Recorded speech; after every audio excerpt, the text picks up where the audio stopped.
From the Chronicle podcast system, this is the NPC podcast of the National Pharmaceutical Congress for August 18, 2021. The NPC podcast was created to discuss and consider the purpose, process and people of the pharma industry during the year of COVID. So, let's continue the healthcare conversation by answering questions sent by listeners just like you. This program is presented in cooperation with Imprez, Canada's next-generation commercial partner.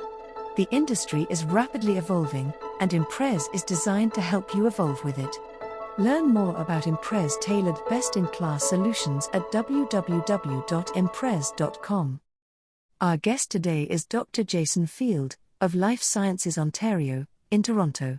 Jason will speak with your host, Peter Brenders, about how LSO fosters commercial success for Ontario's life sciences sector, through advocacy and education.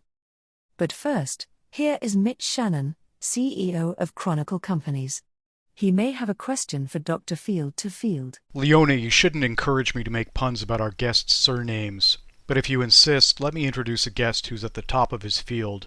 He's one of the most effective advocates for our sector and a good friend of the National Pharma Congress. And it's been made clear to Peter that Peter is only allowed one pun, and he needs to get it out of the way quickly. So with that in mind, here's Dr. Field in conversation with Peter. Welcome to the NPC podcast. I'm Peter Brenders, your host.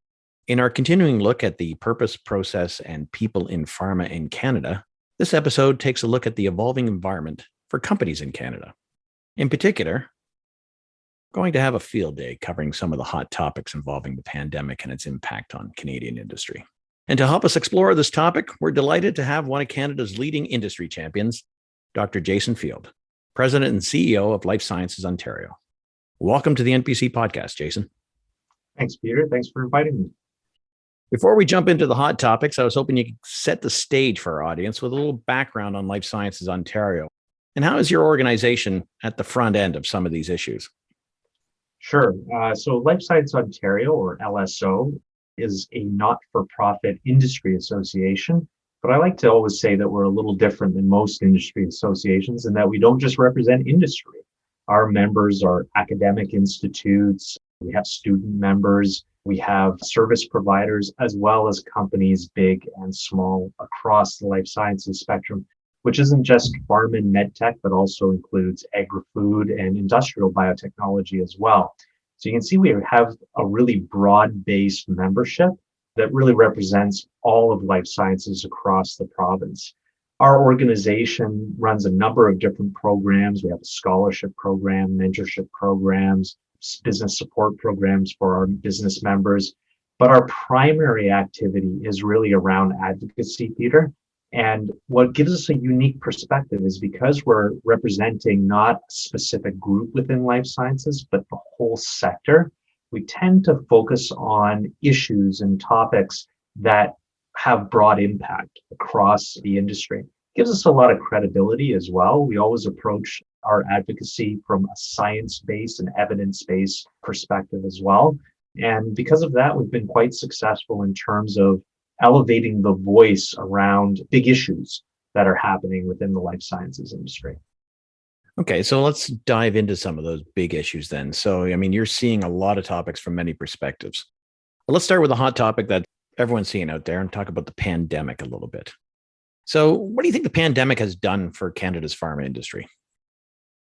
Yeah, and it's not just pharma. I would say medtech equally so as well. It really has thrown life sciences broadly into the spotlight. But I think pharma specifically, around vaccines. You never heard general public having conversations around the breakfast table about mRNA vaccines prior to the pandemic. So certainly we are part of the popular conversation and dialogue now. We have been part of the solution to this pandemic. And I think that that's a really good thing for the industry in terms of our public profile. But, the pandemic's also shone a spotlight on some of the gaps in our industry and some of the neglect that's happened in Canada over time. When we look at gaps in biomanufacturing and supply chains and our role in global supply chains, this has been an ongoing concern for those of us in the industry. And of course, the pandemic has really brought this out into the forefront. I'd say the other thing that's really important in a Canadian context is that oftentimes the pharma industry is part of a dialogue around cost and affordability and not value. And what we've seen now is that has to start to shift because the economic impacts of shutting down our economy for 2 years has been greater than any impact of actually investing on an ongoing basis into the life sciences sector. So we're hoping that that's going to change the views in terms of our value proposition. Okay, so I heard three things there, that there are some views are on the rise. Pharma's becoming a little more retail, kitchen table conversation. We have some gaps and still a bit of negativity on cost. But let's take the three of those. If I think about sort of that, I want to pressure test the idea that views of pharma are on the rise. So if the public is seeing pharma, the value of pharma and vaccines of making a difference, solving the pandemic, so why do you think we still see governments catering to an anti-vax sentiment? I think the simple answer to that, Peter, is that it's political demographics, right? I mean, I'll give you an example. And again, this is broad generalizations, but that's the way political parties have to view their bases and the electorate is sort of in broad strokes. So in Ontario, for example, you can talk about rural Ontario and the political leanings that are happening there. Well, if you look at that through a pandemic lens, the pandemic has impacted rural communities and urban communities in very different ways, and they have very different views on vaccinations. And oftentimes that gets related back to, the political demographics. So I think for that reason, we're seeing some political parties catering a little bit more to the anti-vax sentiment. I think there's legitimate concerns about privacy, about constitutional rights, things of that nature. But at the end of the day, I always approach it through a science and public health perspective. Vaccines are great. They're what are going to get us out of this. And so I think all political parties know this, but what you're seeing paying lip service to certain segments, it's part of politics. And unfortunately, it's one of the things that we have to live with. You're listening to Jason Field, CEO of Life Sciences Ontario, on the NPC podcast. So it's not a science lead. Okay, so let's talk about that science lead then. So I know some pharma companies are coming out with vaccine mandates for their staff, right? We're seeing it in the US, certainly. And now we're seeing the Canadian federal government trying to follow suit. What do you think the views of the Canadian pharma companies are on this topic? I mean, will the Canadian industry walk the talk? I mean, I can't speak for individual companies, but what I can say is that it's difficult for any business, really, whether they're pharmaceutical companies or not. I mean, pharmaceutical companies, I think more so because they're science-based organizations, they're producing these vaccines. Of course, they want people to be vaccinated and safe, but they also have to be conscious that they're not violating, any constitutional rights or privacy issues. And the fact of the matter is, we don't have any guidance from governments at any level, really, on mandating these things for businesses or manufacturers or criteria around industries of high risk. We're starting to see some of that, again, with the example of the federal government and transportation industries. But most businesses are really left to make up their own mind and their own rules. And that can create all sorts of legal implications. So I understand the difficulty for any business to navigate this. But my view is that the pharma industry is a science-based industry. I know they're going to want to make the best scientific decision for their employees and for their safety, but they're going to have to navigate just like any other business. Okay, let's come to those two other areas then you talked about in terms of gaps. So with these good vibes, let's take it there's good vibes for pharma that's happening out there, but what changes might we see coming out of the pandemic in other areas outside of vaccines? Well, there's actually some really good news. I mean, we're seeing investments into the industry right now, right? I mean, in the last federal budget, we saw some pretty major investments in biomanufacturing. And since then, we've seen additional ones, the latest one being an announcement that Moderna is setting up a biomanufacturing facility here in Canada. So these are all good news stories. I think, though, what our concern was is it's not just about biomanufacturing and domestic capacity for biomanufacturing.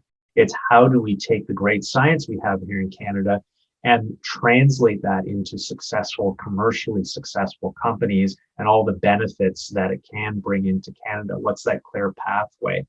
And that really requires a life sciences strategy. This is something we've been asking for a long time. And the federal government has very recently announced a biomanufacturing and life sciences strategy. It's not just about biomanufacturing any longer. And so from that view, we really feel that our voice was heard there. And in that strategy, they certainly had elements such as an all of government approach, which we think is really important to developing a national strategy for life sciences. So we're seeing a lot of good indicators, but it still needs to, of course, be implemented in a meaningful way. So we're optimistic about these advances, but we're watching them very carefully. So you talked about budgets. That may trigger the question then, because I understood LSO made a pre-budget submission to the federal government. So what were your key recommendations in that? Well, our first one was to develop and implement a life sciences strategy, which they very recently announced. And again, we're very happy to see that element reflected there. Prior to that budget submission, we had a group of 19 organizations across Canada, other provincial industry associations, chambers of commerce, national associations that all wrote an open letter to Prime Minister Trudeau asking for this strategy. So we were really pleased to see that implemented. And then the second thing that we asked for in our budget submission was really around the PMPRB, or the Patent and Medicine Pricing Review Board, which we were basically asking those new regulations to be re-examined to ensure they're not inhibiting access to medicines for Canadians, and also not being a block to our global competitiveness in terms of barrier to investing into Canada. You're listening to the NPC podcast. I'm Peter Brenders, your host. So you hit the hot button there on the PMPRB. And I've been reading a few opinion pieces along the lines of the court ruling, actually, that came out there that basically said the PMPRB has lost its way or greatly overextended itself and beyond its mandate. So what do you think the future of the PMPRB, if any, should actually look like? Well, I think the conversation has definitely shifted from regulatory reforms to reforming the regulator, and I think rightly so.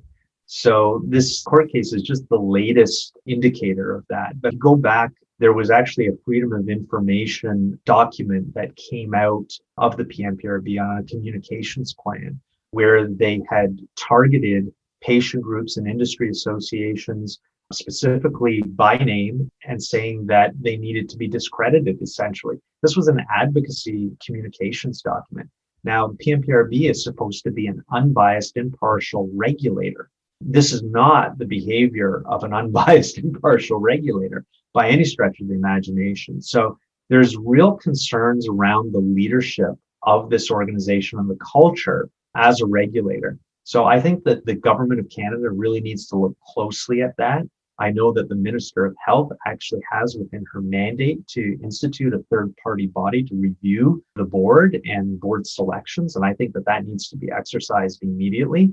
So it's more about the regulator itself and the organization of PMPRB than the regulation changes itself. Because even if those are addressed, it doesn't address the culture and the behavior that is taking place. And as a former public servant, that's where I have the biggest concerns. So you sense a real underlying problem with the foundation. A lot of the stuff is built on. And I recall the federal government was also talking about a new Canada Health Agency, and they talk about national pharmacare. Is this all going to be linked some way? And how does the industry feel about this? Yeah, I don't think it was any secret. PMPRB was a precursor to national pharmacare. I think everyone in the industry kind of knew that. There's no way that the federal government, even before the pandemic, could really afford a national pharmacare program, at least not in the way that it was being proposed. So PMPRB was sort of meant as a tool of affordability and linked very strongly to a national pharmacare program. But the landscape has shifted so dramatically since that time. We've been through a global pandemic. Our economy has been essentially shut down for 2 years. Governments have massive deficits. They really need to rethink their approach to what a national pharmacare program looks like. And it's got to be less about building political legacies and more about what's going to have the most impact for Canadians. Canadians, generally speaking, have great coverage. There's lots of programs. Some of them are a little disconnected. We need to ensure that Canadians that can access programs are accessing them appropriately. And those few that don't have coverage, let's focus on them. So it's more of a fill the gaps approach that I think is more needed on national pharmacare. As far as the Canada Health Agency, I actually think this could be a really good thing if done correctly. What we don't want to see is another layer of government bureaucracy that, delays medicines from reaching patients. We have enough of that. There's layer upon layer of health technology assessments, of pricing negotiations, of regulatory approvals. We don't want to make any shortcuts. We want to always ensure that we're getting value for dollar, we're getting safe and effective products, but at the same time, we don't want unnecessary duplication. So if the Canada Health Agency actually brings some of these different groups together under one umbrella and finds efficiencies and coordinate with provinces so they can eliminate multiple levels of duplication, I think it could be really effective, but that still remains to be seen if they're actually going to be able to do that.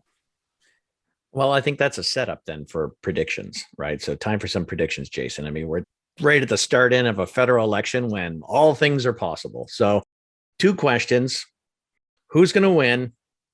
And what will this mean for pharma in Canada?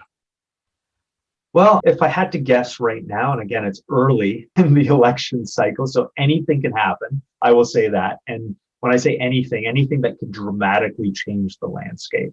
But as things sit right now, I think we're going to see another Liberal minority, if I was having to guess. If I was going to give an award right now to the best performance in the election very early on, it would be to Jagmeet Singh, calling out the Prime Minister even before the election about calling an election during the pandemic.